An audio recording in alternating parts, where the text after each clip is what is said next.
वो क्या चीज है जो हराम है लेकिन हर आलिम उसे पीने का मशवरा देता है?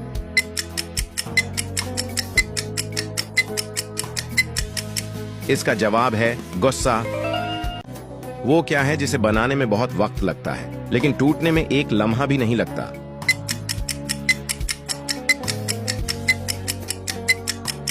इसका जवाब है भरोसा। अगर एक अंडा उबालने में 10 मिनट लगते हैं तो 10 अंडे उबालने में कितना वक्त लगेगा?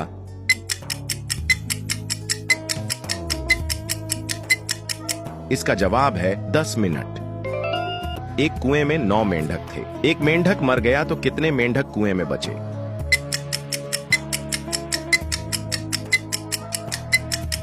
इसका जवाब है 9 मेंढक, क्योंकि मरने वाला मेंढक भी कुएं में था।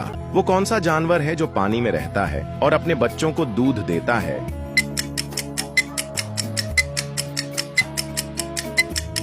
इसका जवाब है व्हेल मछली।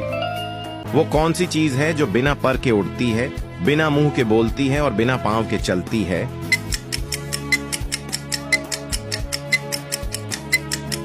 इसका जवाब है बादल।